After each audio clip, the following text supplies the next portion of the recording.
And members of the committee, we have with us Mr. Mark Swan, fresh off his overwhelming victory at this council at our last meeting, allowing him to continue as the Metropolitan Auditor. Mr. Swan, if you will introduce those who are with you. Today, I'm Mark Swan, the Metropolitan Auditor, and on my right is Carlos Holt, the Internal Audit Manager, who's been faithfully serving for 6 years almost now. A little over.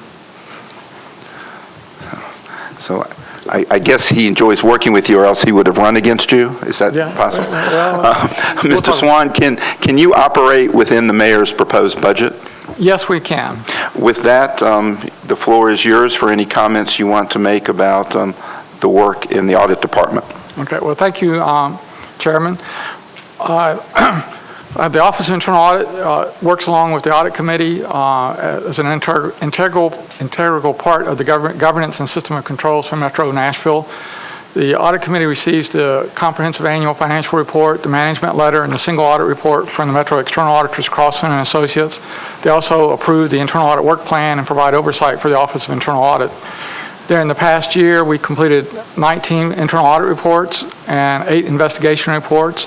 In addition to that, since 2013, we've completed 45 hotel occupancy tax audits, different hotel properties covering over $238 million in hotel room revenue. Claims for underreporting of $450,000 of taxes has been reported to Treasury. That's approximately 2% of the total tax liability we recently owe on an average for the 45 properties. I know Mr. Reebling had stated that last month was the all-time high. I like to attribute it to we're out there auditing, so they're knowing not to underreport. That's a creative spin for an auditor. I can't disagree with his comment. But since in the last 6 years, our audit universe consists of approximately 90 entities, which are the departments, all the component units, different funds and pension plans. We've audited about 70 of those, approximately 75%. We've had a presence of an internal audit review.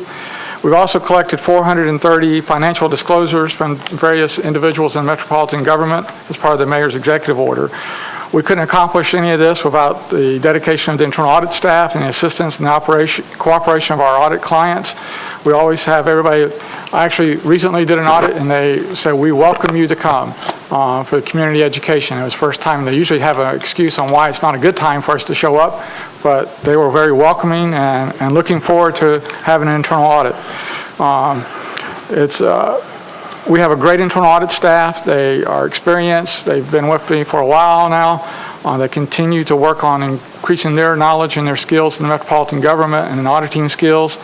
I also like to, at this time, appreciate the work and efforts, and especially the extra work that's happened in the last 6 months with the Audit Committee, with Vice Mayor Neighbors, Mr. Reebling, our Chairman, Mr. Bob Branning, representing the Chamber of Commerce is Mr. Brack Reed, and Councilmember Dowell and Councilmember Glover, who all faithfully been working for the last 2+ years on the Audit Committee. Their oversight and support for the function of the last 6.5 years has been greatly appreciated, along with other members of this council. Our budget proposal is a 1.3% reduction, is a $15,000 reduction in funding, and our proposal is currently we're seeing a continuous decline in number of hotline calls coming in from our outsourced hotline provider, and our contract ends in August or September of this year. And our proposal is to redirect that to either do an in-house or direct to the state controller's office for hotline services. Obviously, we'll not necessarily have all the 24-hour telephone call coverage, but we can get voicemails, and we're not getting very many calls, so we think it's a prudent thing to do at this time. And then in addition to that, we have an enhancement we'll be planning to schedule to move to the Parkway Towers in early fiscal year 2015, and there's $55,000 for the lease obligation for that. If you have any questions, I'm ready to answer them. We'll start with the accountant, Councilman Tigert. Thank you, and congratulations to you and Carlos on the great job you all do. The hotel motel taxes, when you uncovered the underreporting, did you find systemic problems in the way these hotel motels were reporting? Were these honest mistakes, or was it a pattern of continuity, and how far back did you go? Okay, we have a 3-year look back that we're allowed by code. What we found that the larger hotels, the ones got more rooms, the bigger hotels, they usually have financial expertise on staff, and very few claims, I would say, related to those. There's some honest mistakes made. Some things they learned sometimes because nobody's ever scrutinized it. One being Marriott Courtyard, which has the Marriott Shared Services Center. We were able to make a claim against them related to reward nights. In that sense, so it's just a matter of looking at the policy. They didn't think they were getting compensation, but in reality they were getting compensation. So there was a claim there. But they immediately, they're ready to write the check, most of those. Well, we do find some of the smaller hotels, I wouldn't say it's systemic.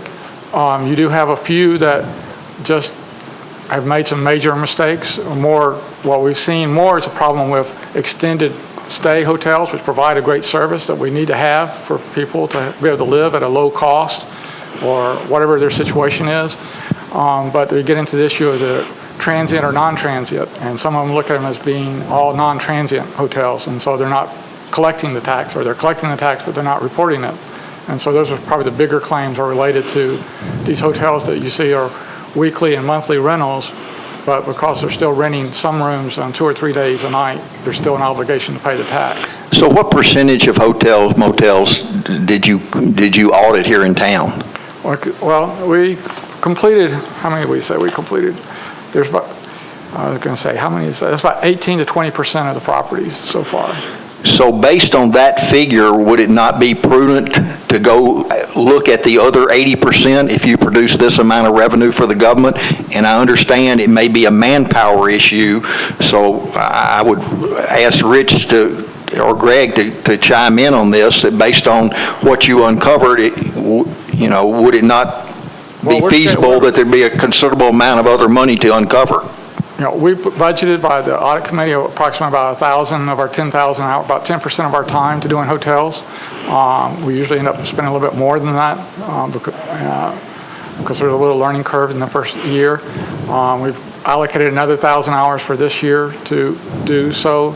Our goal is not to audit every one, but we do believe that the reputation gets out that we are there, and other hotel owners talk to other hotel owners, and they know that we're looking. And so we're hoping that they're doing a better job just based on the fact that we're out there. Again, it's a question of what the Office of Internal Audit is supposed to be doing as the independent auditor. Is it supposed to be doing more of a compliance function, or is it supposed to be reviewing operational duties? We could use our whole staff doing, like you just said, as one source doing it. And I don't think that's what the intent is. So let me ask Rich then, based on the money that was uncovered, if they're focusing on a different area, would it not make sense for the government almost to have a full-time hotel motel auditor going out there regularly if there are these problems and this amount of revenue going unreported? Short answer is I'm not sure I know the answer to that, but let's think about that issue. We've done, we've taken over the finances, taken back off the collection of it, and I think we're doing a better job on the collection side. I think we'll think about it, talk with Mark, and see if we think it justifies. But we'll think a little bit. And I would say we're basically dedicating one full-time person a year doing so. All right. Along a similar line, have you ever looked at business tax license and or personality tax collections? We will, we're doing an audit of the Assessors Office, and they outsource a contract auditor to review that. We were going to try to review that as part of the monitor to see how well they were doing their job on that process and their methodology, but because of current TCA code, we're not allowed to do so. Explain that. Confidentiality issues. We're working on trying to have some potential changes in that process. I didn't follow. Explain a little bit. Basically, the TCA code is not allowing us a scope limitation that we cannot review what the Assessor's Office contract auditor is doing. That's a report that's coming out soon. Interesting, because my experience for those who don't know, personally tax is a tax on businesses, equipment, assets, furniture, chairs, desks, computers, cars, et cetera. And I have clients that I ask the question and that come to me, have you ever, filled out this Schedule B personally tax form, and they don't know what I'm talking about.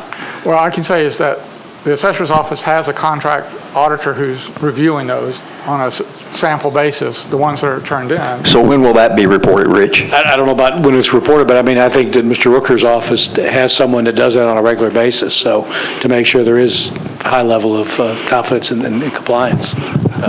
My experience is that there's still room for improvement there, so, but once again, thank you for all you do. And I would just, there are some limitations in the code on allowing us to review that at this point. We're working with Mr. Rooker on trying to get that changed. Councilwoman Weiner. This is a question for Rich. If we have an internal audit department and the assessor's office has a contract outside with a company that's doing audit, isn't that double work? Do we need both? I don't think so. I mean, I think that, the Office of Internal Auditor was set up through a charter referendum, charter change, and I think Mr. Swan has laid out what he thinks his charge is, and I think they've done an excellent job over, how many years? 6 years, almost 7 years now of serving in that capacity. I think that, this is a program-specific thing that I think Mr. Rooker felt to get the highest level of compliance, he needed to have a third party take a look at it. So, I mean, I think there's only so much resources to go around, but I think, it's probably a question better directed to Mr. Rooker, but I think he felt that there was a need to have someone in his office to do that. So I don't think it's necessarily a duplication. I think it's just an augment of what's being done. I guess I just need a clearer picture of what the actual mission is of each. I mean, I see the purpose of the internal audit, and y'all do a great job. But if we've got departments that are looking at audits, if we've already got that audit, and there's not a reason to go out and hire somebody else, I'm just not sure that I understand the value of that, is all.